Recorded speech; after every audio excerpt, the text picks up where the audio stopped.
Okay, everybody, we are here with congressional candidate Paul Moya. Thank you for being here. Thank you, Leon.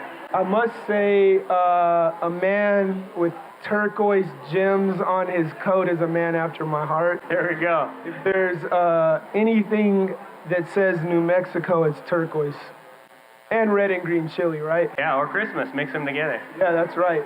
Okay, so Paul Moya, I haven't done enough research, but I will say I do know that you're from Valencia County, and you're proud of that. You grew up on a farm. Yeah, I grew up on my family's alfalfa farm. I had it in the family for several generations, and that's what made me who I am. And East Coast educated. Yes, well, Midwest for undergrad, and then East Coast for my master's degree. And so Midwest is where? So I went undergrad, I got a business finance degree from the University of Notre Dame, so it was in South Bend, Indiana, so northwest corner of Indiana, about 90 miles from Michigan. So we had that lake effect snow and wind, and the winters in New Mexico didn't quite prepare me for how cold it would be. And then to Harvard for graduate school, right? Yes. Yeah, I did. I had a master's degree from the Harvard Graduate School of Education, so that's where my degree was housed, and it was interdisciplinary between the Grad School of Education, Kennedy School of Government, and the business school. All right, so we're going to start with some Cholula sauce. That's number 1 on the scale of 1 to 8. I will have to say my fiance is a Mexican woman, and my Louisiana hot sauce in the cupboard has been replaced with Cholula sauce. Huh. So let's start with that. Smart woman.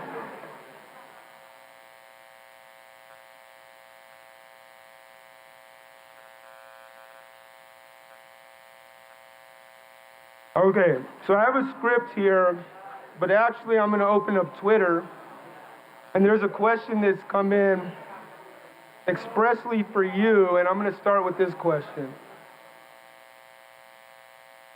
What would you say to a Hispanic or a native high school student who looks at their school options and finds few that prepare them for life in college? And what does it mean to be a poor Hispanic or native student in New Mexico today? Yeah, that's a great question to start off with. What I would tell a Hispanic student in high school in New Mexico today is I would tell them the same thing that my grandfather told me when I was 5 years old. Education is the one thing that no one could ever take away from you. Work hard, dream big, and never forget your roots. And so I would encourage them to not limit themselves. I think there are so many barriers against us, and we can't add another one. And so I would just encourage them to dream as big as they could, and to put in the time and make sure that they are dedicated, and to know that anything is possible. I was a farm boy from central New Mexico, and when the world around me said a farm boy from central New Mexico, Hispanic farm boy, couldn't make it to Notre Dame, my teachers, my parents, my family, they said, yes, you can. So we're going to move on to number 2. We have The Secret Aardvark. It's number 2 on the list. And just so you know, we do have water and milk just in case the spice gets a little bit much. This is a Caribbean Tex-Mex. Is this a New Mexico? No, Portland, Oregon. Yeah. All right, I'm looking for the New Mexico one, but we're gonna check this one out. We'll find it. Trust me.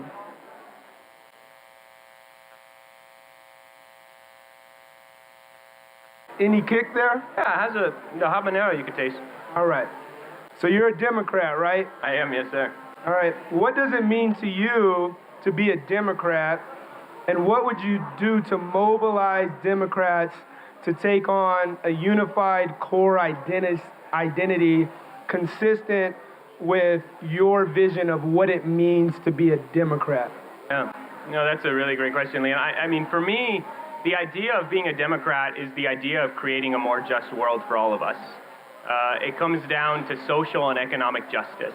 And I think that when we as Democrats come together around that central core idea, that we are fighting for a more just world, so that we, are brothers and sisters, and that people from every background, regardless of race, color, creed, gender, sexual orientation, are treated equal. and that there's no barrier to success based on bias or prejudice or any type of discrimination. That's a just world, and that's a just world where we all succeed. Okay. We're going to move on to number 3. Queen Majesty. This is not New Mexico. This is actually Leon. Scottish. We got to get some New Mexico in here, man. Well, if we just went with salsas, I don't know if the heat would get as high as we needed. There's some amazing salsa around. I like it. All right, Queen Majesty. All right, let's see what we got.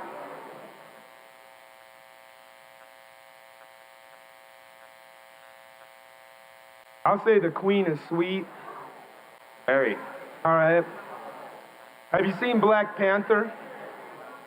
I've seen a campaign trail and a lot of wonderful faces, but I have not seen Black Panther. I can't think of the last time I saw a movie, but I am inspired by it. If you had the ability to take on a superpower, what would the superpower be that you choose to take on as being the superhero? I know mine, but I'm not going to tell you. No, what, you already have it? Yeah, I would choose the ability to be invincible. Invincible. Yeah, I want to see everything. But what would your superpower be? I think too. So if I could solve any problem, I think I'd love to solve childhood hunger throughout the world. But the second one is to be in all places at one time. Because I think there's so many needs around, and if I could be able to teleport and to be in more places quickly and to be able to address issues from coast to coast and across the world, I would love to do that. Oh man, that was a good answer. I just when you start out with being invincible, you really set the bar pretty high. Yeah, all right. So we're gonna move on to the 4th sauce. Okay, we got a little milk. I just actually love milk. So Okay, all right. My mom's family is dairy farmers, so you gotta get that milk mustache. Got milk? Do you got milk, Leon? So that leads me to my next question. Let's All have right. some salsa.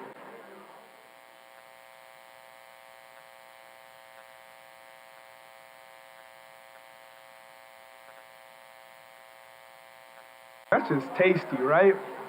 That's ghost pepper and blueberry.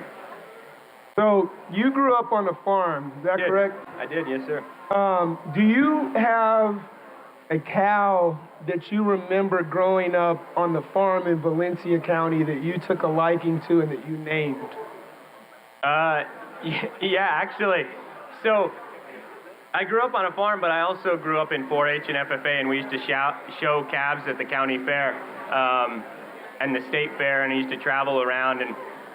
And I don't know if you've ever had the chance to halter break a steer, Leon. Have you ever had? No, I've never had a chance to do that. Well, it is a joy, and there's something about that they call the joys and discomforts of agricultural life, and getting dragged across an arena, makes.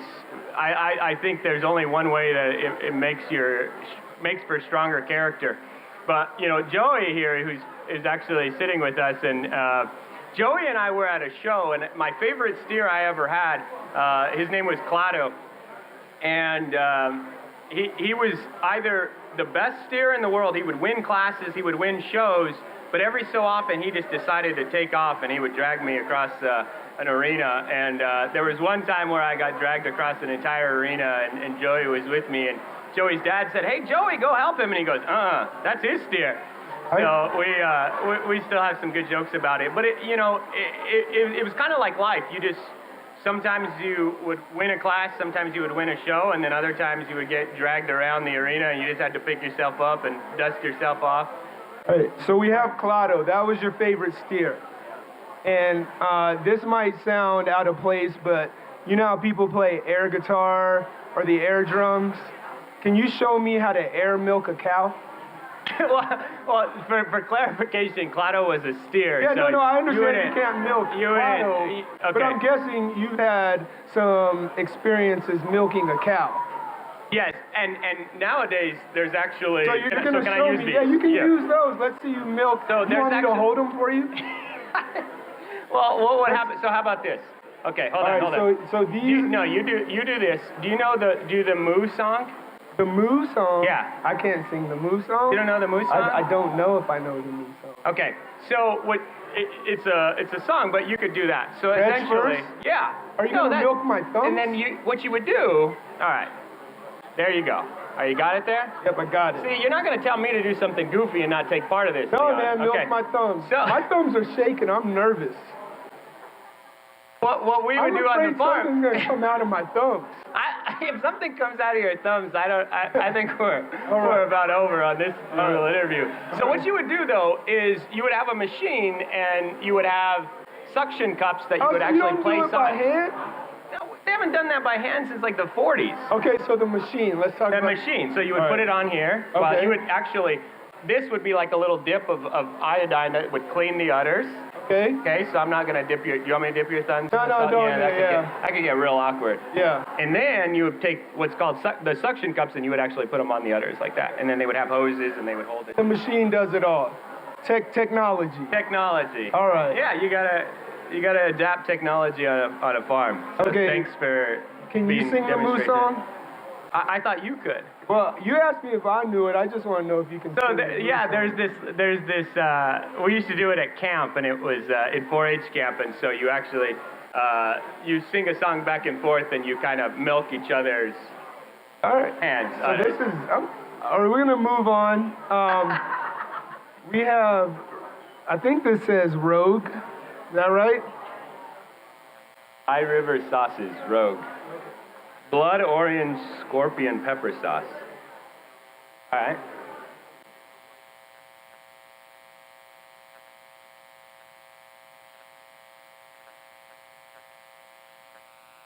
Doing all right?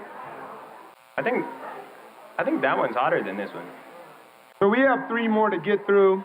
I'm gonna hit this one as a speed round, so to speak, if we can accomplish that. You are a consultant on millennials, and in fact, if this election was decided by Twitter followers, you would win running away. What is it about the millennial generation that is most understood by preceding generations in the public? And what is it that you take your clients and teach them about millennials to get the millennial base charged up around the cause?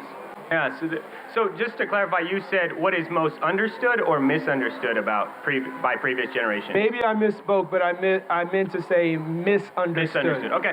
Yeah, so we do a lot of work around what's the future of talent and what are the levers that are shaping economies, creating jobs, building cities, and building momentum in the workforce.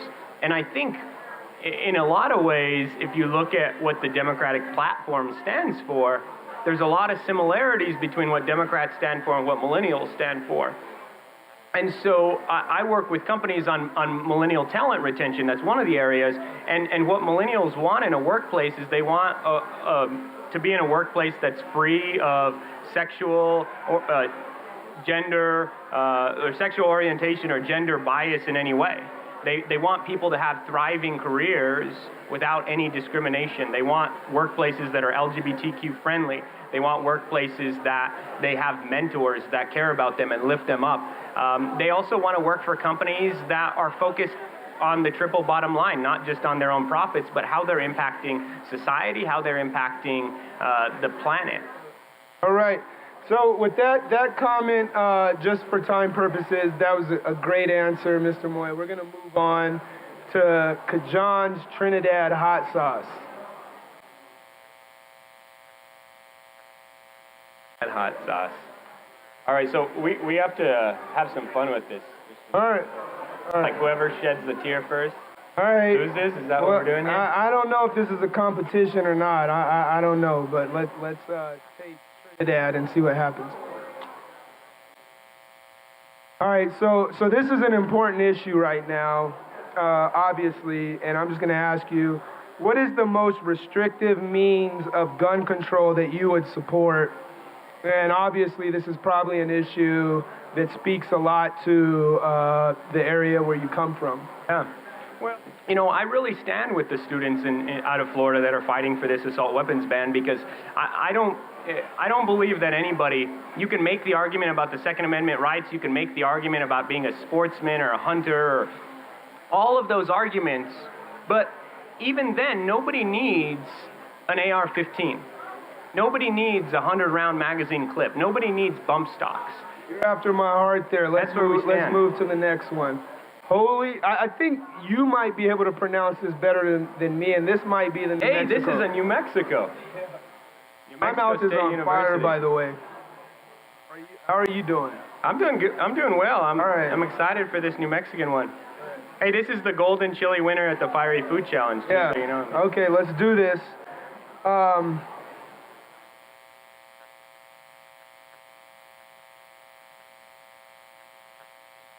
I don't have a good pour here. I'm gonna open this up. Look at you. Yeah. We're gonna put some hot sauce on this chip. We're gonna do this together. All right.